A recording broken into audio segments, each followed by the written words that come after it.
કેમ છો મિત્રો? તમારું સ્વાગત છે મારી ચેનલ બોલતી પુસ્તકમાં. ચાલો આપણે સફરને આગળ વધારીએ.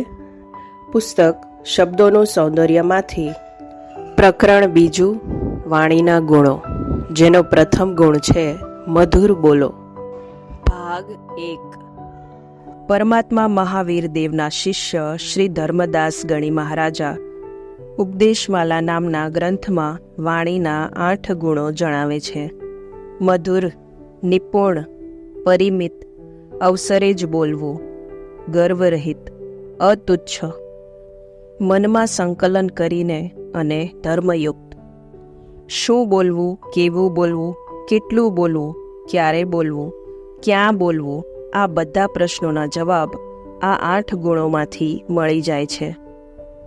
તો ચાલો હવે આ વાણીના એ 8 ગુણોની યાત્રાએ. વાણીનો પહેલો ગુણ છે મધુર બોલો. ઋષિ મુનિઓના આશીર્વાદ મળી જાય તો ન્યાલ કરી દે, અને અભિશાપ આપી દે તો બેહાલ કરી દે. અગ્નિ પ્રગટાવતા આવડે તો જ્યોતિ બનીને તિમિરને દૂર કરી દે, અને ઉપયોગ કરવાની સૂઝ ન હોય તો જ્વાળા બનીને બધું ખાક કરી નાખે. વિજ્ઞાન ભૌતિક વિકાસની ચરમસીમાએ પહોંચાડી શકે, અને તે જ વિજ્ઞાન સમગ્ર વિશ્વનો ક્ષણમાં વિનાશ પણ નોતરી શકે. પાણી પૃથ્વી તલ ઉપર લીલીછમ હરિયાળી સર્જી શકે, અને તે જ પાણી ગામોના ગામોને તારાજ કરીને મહાભયાનક હોનારત પણ સર્જી નાખે. ધરતી વિશ્વના જીવોને આધાર અને આહાર આપી શિશુની જેમ પોષે છે, અને તે જ ધરતી ક્ષણવાર કંપે તો ધમધમતા નગરોને ક્ષણમાં ધરાશાયી કરી નાખે. મંદ મંદ વહેતો શીતલ સમીર ગ્રીષ્મના તાપમાં દેહલતા પર બાજેલા પ્રસ્વેદ બિંદુઓને સૂકવીને અનેરો આહલાદ આપે, અને તે જ પવન ગાંડો બને તો મહાકાય નગરોને પણ વેરાન રણમાં રૂપાંતરિત કરી નાખે.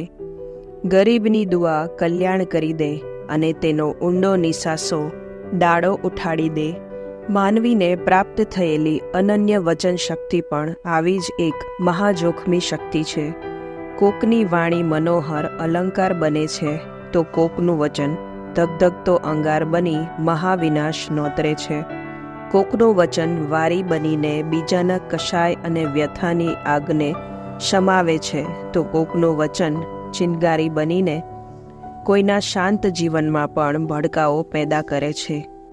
એક શબ્દ મહાભયાનક આગ ચાપી શકે, અને બીજો શબ્દ વેરાન રણમાં મોહક ઉપવન ખડું કરી શકે. એક શબ્દ બાળે, બીજો શબ્દ ઠારે. કોકનું વચન નિર્મલ જલધારા બનીને મન માલિક્યને ઓગાળે, તો કોકનું વચન કાદવ છાંટણા બનીને નિર્મળ મનને ડાઘ લગાડે. કોકનું વચન ધૂપની ધૂમ્રસેર જેવું હોય છે, વાતાવરણને સુવાસિત કરી મૂકે છે, તો કોકનું વચન ધુમાડાના ગોટા જેવું હોય છે, વાતાવરણને ધૂંધળું કરી નાખે. કોકની વાણીમાંથી પુષ્પશી પરિમલ મહેકે છે, તો કોકની વાણીમાંથી ગંદકીની દુર્ગંધ. કોક શબ્દ નિરામય જીવન કાયામાં ઊંડા ઘા પાડે છે, તો બીજો શબ્દ કોકના ઊંડા ઘાને રૂજવી નાખવાની ઔષધિ બને છે. એક શબ્દ કાતરે છે, બીજો શબ્દ જોડે છે. એક શબ્દ શૈતાનને સંત બનાવે છે, બીજો શબ્દ યોગીને યોગ ભ્રષ્ટ કરે છે. એક શબ્દ સંબંધ જોડે છે, બીજો શબ્દ સંઘર્ષ જગાડે છે. એક મધુર વચન અલ્પકાલીન મુલાકાતને પણ ચિરસ્થાયી સુંદર સંબંધમાં પરિણમાવે છે, અને એક કટુ વચન દીર્ઘકાલીન સંબંધોને કાયમ માટે તોડી નાખે છે. શબ્દના જાદુથી કોઈ અજાણ્યાને પોતાનો બનાવે છે, અને તે જ જાદુથી કોઈ પોતાનાને પરાયો બનાવે છે. કોઈની વાણીમાં કંટકની વેદના છે, તો કોઈની વાણીમાં પુષ્પની સુવાસ છે. કોઈની વાણીમાં વીછીનો ડંખ છે, કોઈની વાણીમાં માતાનું વાત્સલ્ય છે. કોઈના વચનમાં સર્પનું વિષ છે, કોઈના વચનમાં કામધેનુનું અમૃત છે. કોઈનું મુખ જ્વાળામુખી જેવું હોય છે, જેમાંથી સતત લાવા રસ બહાર ફેંકાય છે, અને જ્યાં જ્યાં પ્રસરે છે ત્યાં સર્વનાશ વેરે છે. કોઈનું મુખ હિમાલયનું ગૌરવ ધરાવે છે, જેમાંથી પવિત્ર વચનની ભાગીરથી વહેતી વહેતી સર્વત્ર પવિત્રતા પ્રસરાવે છે. જીભ એક ખરલ છે. કોકની ખરલમાં મોર થૂથું ઘૂંટાય છે તો કોકની ખરલમાં અમૃત. કોકના વચનમાં ગૌરીશંકર શિખરની ઊંચાઈ હોય છે તો કોઈના વચનમાં આકાશનું પોલાણ. કોઈના વચનમાં તલવારની ધાર જેવી તીક્ષ્ણતા હોય છે તો કોઈના વચનમાં કોમળ ફૂલશૈયાની મુલાયમતા. એક શબ્દ પછાડે છે, બીજો શબ્દ ઊંચકે છે. એક શબ્દ કરડે છે તો બીજો શબ્દ પંપાળે છે. કોક મુનિ વાત્સલ્ય નીતરતા વચનોથી કશાયનો દાહ ઉપશમાવે છે. કોઈ યોગી વિરાગભીના વચનોથી સંસારી જીવની વિષય તૃષ્ણા મિટાવે છે. કોઈ શબ્દના સહારે દુખિયાને દિલાસો આપે છે. કોઈ શબ્દના ટેકાથી સૂતેલાને ઉઠાડે છે, ઉઠેલાને ઊભો કરે છે, ઊભા થયેલાને દોડાવે છે અને દોડતાને પહોંચાડે છે. કોઈ શબ્દ નોધારાનો આધાર બને છે, કોઈ શબ્દ ભૂખ્યાનો ભાખરો બને છે, કોઈ શબ્દ થાકેલાનો ખાટલો બને છે, કોઈ શબ્દ ઉકળેલાનો છાંયડો બને છે, કોઈ શબ્દ તૂટેલાનો ટેકો બને છે. પણ વાપરતા ન આવડે તો શબ્દ એક શસ્ત્ર બને છે. સર્જનના બદલે સંહાર કરે છે, સ્ફોટ અને વિસ્ફોટ કરે છે, નારાજગી અને તારાજગી સર્જે છે, અરુચિ અને અદ્વેગ સર્જે છે. પછી એ શબ્દ આગની જ્વાલા બને છે, તલવારની ધાર બને છે, રિવોલ્વરની બુલેટ બને છે, વિષની કણી બને છે અને શાંતિનાશક ગરલ બને છે. શબ્દ શબ્દ તું ક્યાં કરે, શબ્દ કો હાથ ન પાવ. એક શબ્દ ઔષધ કરે, એક શબ્દ કરે ઘાવ. કોઈના વચનમાં કોયલનું કુંજન છે જે વેરાન વગડાને પણ રમણીય બનાવી દે છે તો કોઈના વચનમાં કાગડાની કર્કશતા છે જે કાન અને હૃદયને કરડે છે. કોઈનું વચન કલકલ વહેતું ઝરણું છે જેમાં જળુંબવાનું ગમે છે. કોઈનું વચન ધસમસતા જલ પ્રવાહ જેવું છે જેનાથી આગા રહેવાનું જ પસંદ કરાય છે. કોઈની જીભમાંથી મધ ટપકે છે તો કોઈની જીભમાંથી લીમડાનો રસ. શબ્દમાં તો બંને શક્તિ છે. કઈ શક્તિનું સ્ફુરણ કરવું એ આપણી પસંદગી છે.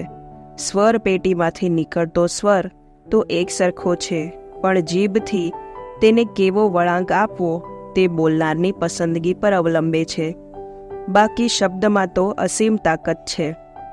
તે વગર સંપત્તિએ શ્રીમંત બનાવે છે, બેડોળ શરીરને સુરૂપ બનાવે છે, અલ્પ બુદ્ધિએ પણ વિદ્વત પૂજ્ય બનાવે છે, અલ્પ શક્તિએ પણ સમ્રાટ બનાવે છે.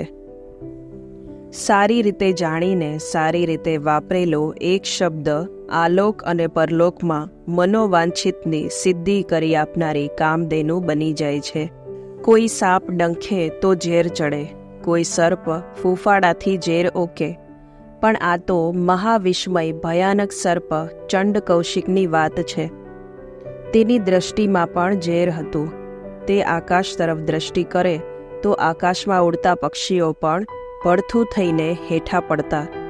જંગલના વૃક્ષો પર તેની દ્રષ્ટિ પડે તો વૃક્ષના પાંદડા પણ સુકાઈને ખરી પડતા. આખા જંગલને તેણે વેરાન બનાવી મૂક્યું હતું. જંગલમાં પગ મૂકવાની પણ કોઈ માનવની કે પશુની હેસિયત નહોતી. આવા ક્રોધાગ્નિથી ઉકળતા અને આવેશથી ધમધમતા વિસ્મય ચંડ કૌશિક સર્પને કરુણાસાગર વાત્સલ્ય મૂર્તિ પ્રભુ મહાવીર વાત્સલ્યની ગોદમાં લપેટે છે. પ્રભુવીરે હોઠના કમાડ ખોલ્યા અને ઘંટડીના રણકા જેવા મીઠા અવાજે વાત્સલ્યના વારીથી પીંજાઈને લોથપોથ થઈ ગયેલા સ્વરમાં તેને 3 શબ્દો કહ્યા. Booze booze ચંડકોશિયા. સર્પની લાલચોળ આંખોમાંથી રતાશ ભૂંસાઈ ગઈ. કાતિલ ફૂંફાડા વિરામ પામ્યા. સર્પના ધમ પછાડા બંધ થયા. વિસ્મય સર્પ હવે ક્ષમાના અમૃત ઘૂંટવા લાગ્યો. પ્રભુ વીરના શબ્દોની ઉષ્માએ તેના ક્રોધાવેશનું બાષ્પીભવન કરી નાખ્યું. માત્ર 3 શબ્દોના જાદુઈ પ્રભાવે ક્રોધની ભયાનક આગ જેવું આ ઝેરી સર્પનું જીવન મનોહર બાગ સમાન બની ગયું. ત્યાંથી મૃત્યુ પામીને તે 8મા સ્વર્ગલોકનો દેવ બન્યો. તો મિત્રો, આજે આટલું જ. મળીએ આવતા પ્રકરણમાં વાણીના બીજા નવા ગુણો સાથે.